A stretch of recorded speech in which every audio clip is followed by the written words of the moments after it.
तो दोस्तों कैसे हैं आप लोग। आपका स्वागत है मैं हमारी न्यू न्यूटन क्लासेस में। और यहाँ पे मैं आपको पढ़ा रहा हूँ पॉलिटी और पॉलिटी में हम लोग पढ़ रहे थे भारत का संवैधानिक इतिहास। ठीक है, तो भारत की संवैधानिक इतिहास में हम लोगों ने जो लास्ट अधिनियम जो देखा था वो देखा था भारत शासन अधिनियम, भारत परिषद अधिनियम 1919। हेलो दोस्तों कैसे हैं आप लोग। हम लोग पढ़ रहे हैं पॉलिटी और पॉलिटी में हम लोग पढ़ रहे थे भारत का संवैधानिक इतिहास। ठीक है, तो संवैधानिक इतिहास में हम लोगों ने लास्ट अधिनियम जो देखा था वो देखा था भारत शासन अधिनियम 1919, या फिर हम लोग इसको मॉन्टेग्यू चेम्सफोर्ड अधिनियम भी बोलते थे। क्यों बोलते थे मॉन्टेग्यू चेम्सफोर्ड? क्योंकि इस टाइम पे भारत के जो सचिव थे वो थे मॉन्टेग्यू, तो चेम्सफोर्ड जो थे वो थे भारत के वायसराय। ठीक है, और इस अधिनियम में मैंने आपको दो मेन पॉइंट बताए हुए थे। दो मेन पॉइंट क्या क्या थे कि केंद्र में क्या लाया गया था, द्विसदनात्मक प्रणाली लाई गई थी। द्विसदनात्मक प्रणाली का क्या मतलब होता है कि जैसे हम लोग आज हमारी संसद में क्या है, राज्यसभा और लोकसभा है, वैसे ही इसकी शुरुआत जो है 1919 के अधिनियम से मानी जाती है। और उस टाइम पे केंद्र में, या फिर मैं बोलूँ संसद में, उस टाइम पे जो केंद्रीय विधान परिषद थी उसमें क्या लाया गया था, राज्य विधान लाया गया था, राज्य परिषद लाई गई थी तथा विधानसभा लाया गया था। ठीक है, तो राज्य उस टाइम जैसे हम आज है राज्यसभा को क्या बोलते हैं, उच्च सदन बोलते हैं। उस टाइम पे जो राज्य परिषद थी उसको उच्च सदन बोला गया, और जो विधान परिषद थी उसको क्या बोला गया, निम्न सदन बोला गया। जैसे लोकसभा को हम लोग निम्न सदन बोलते हैं। ठीक है, उसी के साथ ही क्या लाया गया था, प्रांतों में क्या लाया गया था, जो राज्य थे या फिर मैं बोलूँ जो राज्य थे या फिर प्रांत थे, हम लोग आज राज्य बोलते हैं, उस टाइम प्रांत बोलते थे। तो प्रांतों में क्या लाया गया था, प्रांतों में जो लाया गया था वो लाया गया था क्या, द्वैत शासन लाया गया था। द्वैत शासन का मतलब क्या होता है कि कुछ विषयों पर अधिकार बनाने का जो अधिकार बनाने की जो अनुमति जो होती है वो होती है वायसराय को, तब कुछ जो विषय होते हैं उन पर अधिकार बनाने की अनुमति जो होती है वो होती है वहाँ की प्रांतीय विधान परिषद को। ठीक है, ये क्लियर हो गया होगा। और अगला अधिनियम हम लोग आज देखते हैं वो है भारत शासन अधिनियम 1935। इस अधिनियम को हम लोग ये अधिनियम बहुत ज़्यादा इंपॉर्टेंट है, क्योंकि इस अधिनियम से हमारा जो संविधान बना हुआ है उसमें लगभग 250 प्लस अनुच्छेद ज्यों की त्यों लिए गए हैं। जितने भी अनुच्छेद इसमें आए हुए थे उनको ज्यों का त्यों हमारे भारतीय संविधान में जो रखा गया है, और इसलिए इसी कारण से इसको हम लोग लघु संविधान भी बोलते हैं, लघु संविधान भी बोलते हैं। ठीक है, और इस अधिनियम के में बहुत सारे प्रावधान आए हुए हैं। ठीक है, वो प्रावधान देखते हैं। और ये बोलूँगा कि ये जो अधिनियम जो है ब्रिटिश सरकार के द्वारा, मतलब ब्रिटिश सरकार के द्वारा पारित किया गया था। और ये लास्ट अधिनियम होगा जो ब्रिटिश सरकार के द्वारा पारित, मतलब स्वयं स्वेच्छा से पारित किया जाएगा। इसके बाद जो क्रिस मिशन आएगा और कैबिनेट मिशन आएगा और माउंट बैटन जो आएंगे, ये तीन जो मिशन जो इसके अलावा और भी जो अधिनियम आएंगे इसके बाद के, क्रिस मिशन, कैबिनेट मिशन और माउंट बैटन, तो ये जो अधिनियम जो आएंगे वो हम भारतीयों के द्वारा फोर्स किया गया था ब्रिटिश सरकार को कि हमें भी खुद का संविधान चाहिए। तो उस संविधान की सभा, उसमें संविधान सभा का निर्माण होगा। तो आगे के जितने भी अधिनियम आएंगे वो उन अधिनियमों को लाने के लिए हम ब्रिटिश सरकार को फोर्स करेंगे, या फिर जो हमारे यहाँ पे कांग्रेस थी या फिर कांग्रेस के जो नेता थे वो ब्रिटिश सरकार को फोर्स करेंगे। और आगे के अधिनियम जो रहेंगे वो अधिनियम ब्रिटिश सरकार स्वेच्छा से नहीं लाएगी, उनको लाने के लिए हम भारतीय मजबूर करेंगे। ठीक है, तो वो जाएंगे। तो मैं ये बोल सकता हूँ कि ये लास्ट अधिनियम जो है ब्रिटिश सरकार की स्वेच्छा से लाया गया था। ठीक है, और इसको लागू भी भारत में कौन करेगा, ब्रिटिश सरकार ही करेगी। ठीक है, तो देखते हैं भारत शासन अधिनियम 1935। ठीक है, इस टाइम पे अगर मैं बात करूँ क्राउन कौन था, तो क्राउन जो था जॉर्ज पंचम था, और वायसराय कौन था, तो वेलिंगटन वायसराय था, याद रखना है। ठीक है, तो इस संविधान के बारे में कुछ बातें कही जाती हैं, क्योंकि इस संविधान को, जैसे मैंने आपको बताया कि इसको लघु संविधान भी बोला जाता है, तो कुछ फैक्ट्स हैं जो आपको याद रखने हैं संविधान के बारे में। जैसे इसको मील का पत्थर कहा जाता है। ठीक है, मील का पत्थर कहा जाता है, याद रखना है, आता है पेपरों में। और इसमें प्रस्तावना है। ठीक है, तो जैसे मैंने आपको बोला कि इसको लघु संविधान बोला गया, तो संविधान में क्या होती है, जैसे हमारे संविधान में प्रस्तावना है, तो इसमें उस टाइम पे प्रस्तावना नहीं थी। उस टाइम पे क्या, अभी भी प्रस्तावना, उस टाइम पे जो लागू किया गया था तो इसमें प्रस्तावना नहीं थी। ठीक है, प्रस्तावना नहीं थी इसमें। ठीक है, क्योंकि संविधान बोला गया है तो संविधान में जैसे प्रस्तावना होती है, हमारे भारत का संविधान में प्रस्तावना है, लेकिन अगर इसको लघु संविधान बोला गया है तो इसमें प्रस्तावना होनी चाहिए थी, लेकिन इसमें प्रस्तावना नहीं थी। ठीक है, लिखित संविधान नहीं था। ठीक है, कैसा संविधान था, अलिखित संविधान था, या फिर मैं बोलूँ लिखित संविधान नहीं था। इसका क्या मतलब होता है, मैंने आपको बताया था कि लिखित संविधान का मतलब क्या होता है कि जितने भी मौलिक अधिकार हैं या फिर जो बेसिक फंडामेंटल्स कानून या फिर लॉज जो हैं, उन सब लॉ को एक ही बुक में लिखा जाता है, एक ही दस्तावेज में लिखा जाता है, उसको बोला जाता है लिखित संविधान।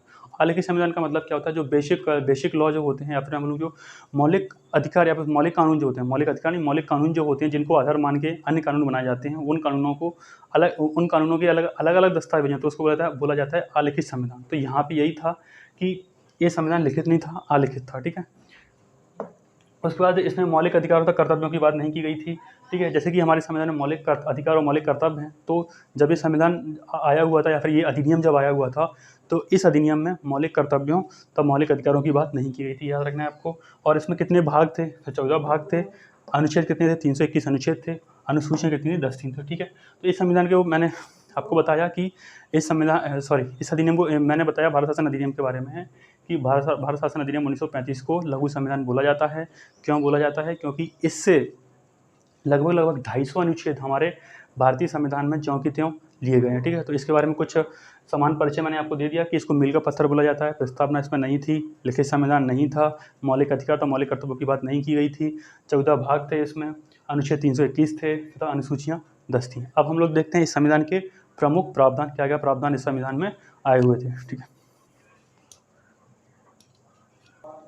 तो चलिए हम लोग देखते हैं भारतीय शासन अधिनियम 1935 के कुछ प्रावधान, ठीक है। सबसे पहला प्रावधान इसमें अगर मैं बात करूं तो लाया गया था अखिल भारतीय संघ की स्थापना।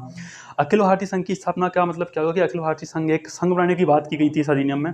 और उसमें कौन कौन शामिल थे? तो उसमें जो थे 11 ब्रिटिश प्रांत थे, 6 चीफ कमिश्नर क्षेत्र था, 6 चीफ कमिश्नर क्षेत्र थे तथा देसी रियासतें थी। तो 11 ब्रिटिश प्रांत, ये तो इन पे तो शासन ब्रिटिश का है ही, तो ये तो इनको शामिल होना ही होना है। साथ में 6 चीफ कमिश्नर क्षेत्र हैं, तो इनको भी शामिल होना ही होना है। लेकिन देसी रियासतों के बारे में ब्रिटिश सरकार ने क्या बोला? इनकी स्वेच्छा है, अगर इनको शामिल होना है तो हो, और जिनको नहीं शामिल होना है वो ना शामिल हों। तो इसमें क्या हुआ? देसी रियासतों में सारी देसी रियासतें शामिल नहीं हुई। इस टाइम तक अगर मैं बात करूँ 1935 तक, इस टाइम तक लगभग 121 देसी रियासतें थी, तो उसमें से कुछ ही देसी रियासतें शामिल हुई, कुछ देसी रियासतें शामिल नहीं हुई। जब देसी रियासतें शामिल नहीं हुई तो इसका प्रावधान तो अखिल भारतीय संघ बनाने का प्रावधान था, लेकिन जब पूरी की पूरी देसी रियासतें शामिल नहीं हुई तो इसको नहीं बनाया गया। ये चीज़ आपको याद रखना है, केवल प्रावधान था अखिल भारतीय संघ बनाने का, लेकिन पूरी देसी रियासतें शामिल ना होने के कारण इसको नहीं बनाया गया। दूसरा अगर मैं बात करूँ, प्रांत में द्वैत शासन व्यवस्था का अंत किया गया। प्रांत में द्वैत शासन व्यवस्था का अंत 1919 अधिनियम के थ्रू मैंने आपको बताया था कि प्रांत में द्वैत शासन आया हुआ था।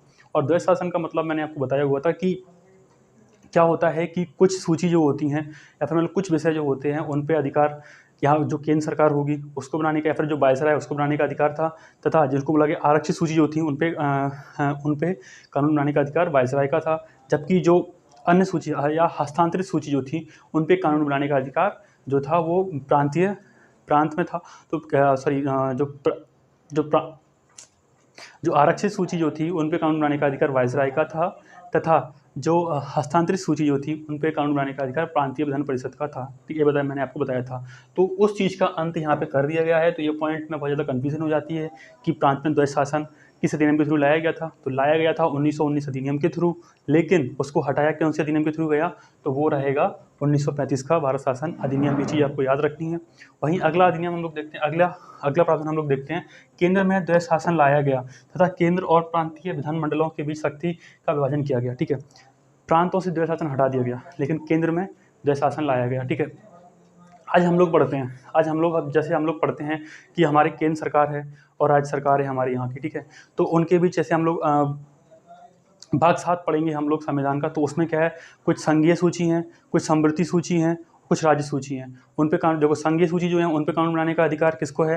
केंद्र सरकार को है। और राज्य सूची पर कानून बनाने का अधिकार राज्य को है। तो समवर्ती सूची पे दोनों को कानून बनाने का अधिकार है, केंद्र तथा राज्य को। तो सेम चीज़, ये चीज़ कहाँ से आई है? तो ये चीज़ आई है 1935 के अधिनियम से। और इसमें क्या लाया गया था कि जो केंद्र में द्वैत शासन लाया गया था, ठीक है। तो 1935 अधिनियम के थ्रू ये चीज़ आई थी। और क्या किया गया कि द्वैत शासन लाया गया केंद्र में, और केंद्र तथा प्रांतों के बीच शक्तियों का विभाजन किया गया।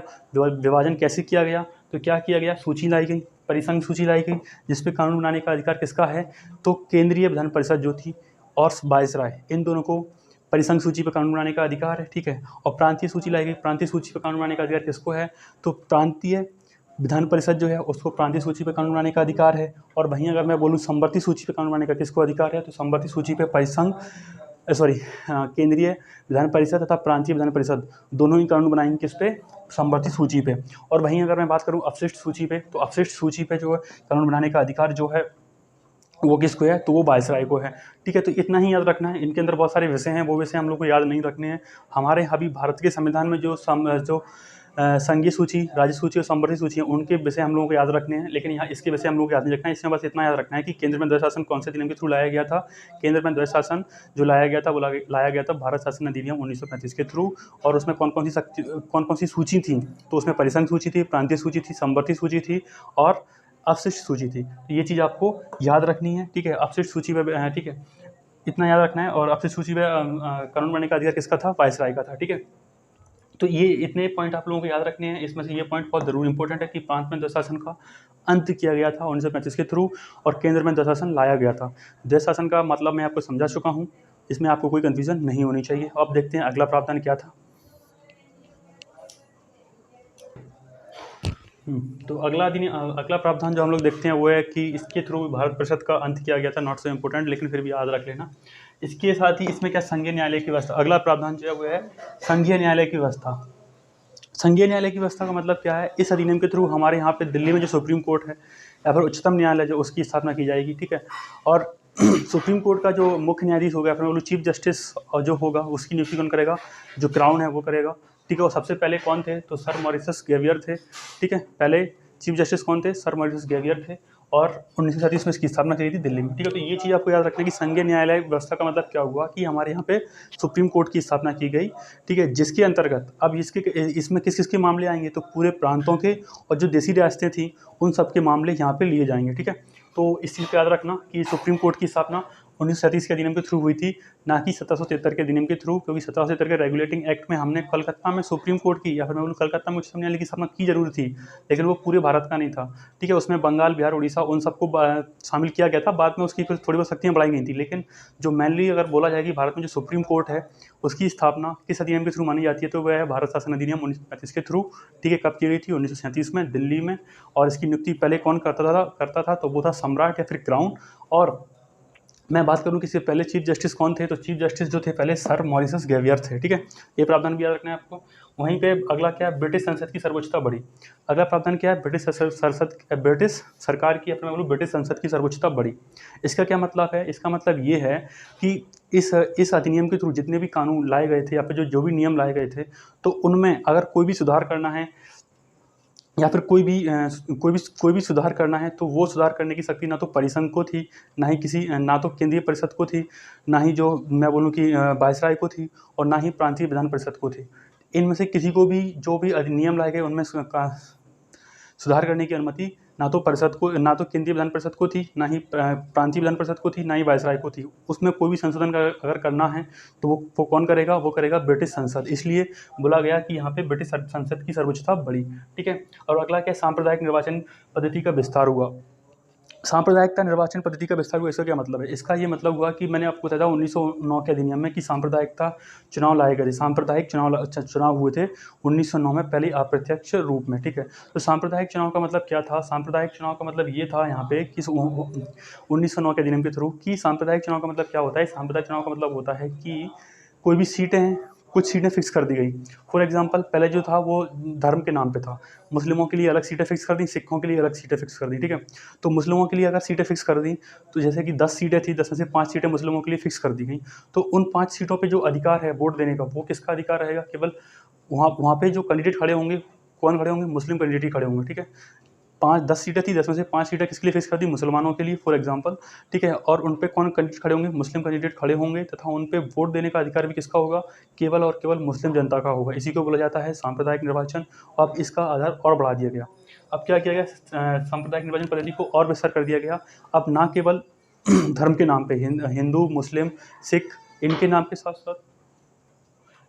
साथ साथ क्या किया गया कि दलित जातियों और महिलाओं और मजदूर वर्ग के लिए भी सांप्रदायिक निर्वाचन को बढ़ा दिया गया। अगला, तो जैसा कि मैंने आप लोगों को बताया कि इस अधिनियम के थ्रू जो सांप्रदायिक निर्वाचन थे उसका विस्तार किया गया। और विस्तार कैसे किया गया कि पहले जो 1909 के अधिनियम जो आया था उसके थ्रू सांप्रदायिक निर्वाचन का क्या किया गया था कि धर्म के नाम पे मुस्लिमों के लिए अलग सीटें बुक की गई थी, सिखों के लिए अलग सीटें बुक की गई थी, ठीक है। तो उस पर क्या होता था कि सिख संप्रदाय के लोग ही खड़े होंगे तथा वोट भी सिख संप्रदाय के लोग ही करेंगे। या फिर मैं बोलूँ कि मुस्लिम कुछ सीटें फिक्स कर दी गई थी, उन पे क्या रहेंगे, एक ही धर्म के लोग खड़े होंगे और वही धर्म के लोग उस पर वोट करेंगे, ठीक है। और अब इसका विस्तार कर दिया गया। विस्तार कैसे किया गया कि यहाँ पे क्या किया गया, अब धर्म के साथ साथ जाति, दलितों के लिए, ठीक है, और महिलाओं के लिए और मजदूर वर्ग के लिए अलग से सीटें बुक कर दी गई, ठीक है। तो इस अधिनियम के थ्रू क्या किया गया कि सांप्रदायिक निर्वाचन का विस्तार किया गया। अब कुछ प्रावधान और हैं, उनको और देख लेते हैं और आगे बढ़ते हैं। जैसे कि इस अधिनियम के द्वारा ही बर्मा को भारत से अलग किया गया। तो ये क्वेश्चन भी आता है कि किस अधिनियम के थ्रू भारत को बर्मा से अलग किया गया था।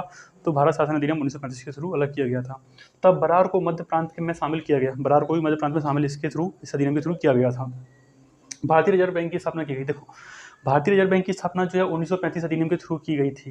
लेकिन अगर ये पूछा जाए कि आरबीआई एक्ट 1934 कब आया था, तो आरबीआई एक्ट 1934 जो आया था वो आया था 1919 अधिनियम के थ्रू। ये चीज़ आपको याद रखनी है, ठीक है। और इसमें क्या किया गया कि मताधिकार का विस्तार किया गया, लगभग 10% जनसंख्या को मत देने का अधिकार मिला, ठीक है। तो मतलब पहले क्या था, अभी तक के अधिनियम में क्या हो रहा था कि जो स्पेशल लोग थे, या फिर मैं बोलूँ कि जो कुछ राजा महाराजा जो थे, या फिर जो अच्छी फैमिली थी, उन्हीं को वोट देने का अधिकार था। लेकिन इस अधिनियम के थ्रू क्या किया गया कि जो आम जनता थी, तो उन 10% आम जनता को भी वोट देने का अधिकार मिला। तो वायसराय को आपातकाल लगाने की शक्ति मिली, ठीक है। तो इस अधिनियम के थ्रू ये पॉइंट याद रखना है कि आ सकता है कि किस अधिनियम के थ्रू वायसराय को आपातकाल लगाने की शक्ति मिली। तो ये अधिनियम जो था, भारतीय शासन अधिनियम 1935 के थ्रू ही वायसराय को क्या लगाने की शक्ति मिली, आपातकाल लगाने की शक्ति मिली, ठीक है। और ये पॉइंट याद रखना कि इसे क्या बोला जाता है, संवैधानिक निरंकुशता वाला अधिनियम कहा गया।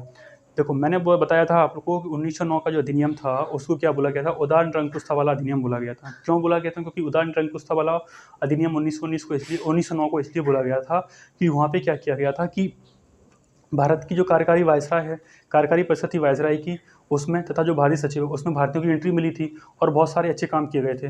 वहीं पे उसी के साथ ही क्या ला दिया गया था, सांप्रदायिक निर्वाचन ला दिया गया था वहाँ पे भी। तो सांप्रदायिक निर्वाचन के कारण क्या बोला गया, सांप्रदायिक निर्वाचन का मतलब क्या होता है, एक टाइप से मैं अगर सांप्रदायिक निर्वाचन के लिए एक वर्ड यूज़ करूँ कि फूट डालो शासन करो की नीति वाली, फूट डालो शासन करो की नीति यहाँ पे आ चुकी थी। इससे क्या हो गया था कि भारत दो भागों में बट गया था, हिंदुओं में, मुस्लिमों में, ठीक है। तो इसलिए उसको बोला गया था उदार निरंकुशता वाला, कि कुछ काम तो, उदार का मतलब क्या, कुछ काम तो अच्छे किए गए, लेकिन निरंकुशता क्यों आई? क्योंकि जो सांप्रदायिक निर्वाचन जो आया उससे क्या हुआ, भारत दो भागों में बट गया, ठीक है। तो इसलिए उसको बोला गया था उदार निरंकुशता वाला। अब इसको क्या बोला जाता है, इसको बोला संवैधानिक निरंकुशता वाला अधिनियम। अब इसको संवैधानिक निरंकुशता वाला अधिनियम क्यों बोला जाता है? क्योंकि इसमें जितने भी प्रावधान हैं भारतीयों के लिए, कानून तो बनाए गए, लेकिन सारी की सारी शक्तियाँ किसमें निहित थी, ब्रिटिश संसद में निहित थी। अगर कोई भी कानून है उसमें कोई भी संशोधन करना है तो उसकी शक्ति किसको प्राप्त थी, ब्रिटिश संसद को प्राप्त थी। और सांप्रदायिक निर्वाचन को मैंने आपको अभी बताया था कि सांप्रदायिक निर्वाचन को यहाँ पे फिर से और अधिक विस्तार कर दिया गया। तो इसीलिए इसको बोला जाता है संवैधानिक निरंकुशता वाला अधिनियम, किसको, 1935 को, तथा उदार निरंकुशता वाला अधिनियम बोला जाता है 1909 को। ये चीज़ आपको याद रखनी है। इसी के साथ ही हमारे जो, मैं बोलूँ कि भारत की संवैधानिक यात्रा ऑलमोस्ट खत्म हो चुकी है। आगे जो अधिनियम आएंगे वो अधिनियम जो है लागू तो ब्रिटिश सरकार करेगी या फिर लाएगी तो ब्रिटिश सरकार, लेकिन हम भारतीय या फिर हमारे जो उस टाइम पे कांग्रेस थी, वो उसमें जो लोग काम कर रहे थे या फिर जो नेता लोग जो थे, वो लोग ज़बरदस्ती, या फिर मैं बोलूँ कि हमारे संविधान सभा के निर्माण के लिए उन अधिनियमों को लाने के लिए फोर्स डालेंगे या फिर उनको मजबूर करेंगे, और तब जाके वो ब्रिटिश सरकार उन अधिनियमों को लाएगी। लेकिन 1935 तक के अधिनियम जो थे वो सारे के सारे अधिनियम ब्रिटिश सरकार स्वेच्छा से लाती है हमारी इंडिया में अपने शासन को चलाने के लिए, ठीक है। तो आगे हम लोग देखेंगे कि अब कैसे संविधान सभा का निर्माण होता है हमारे यहाँ पे। आज के लिए इतना ही, थैंक यू।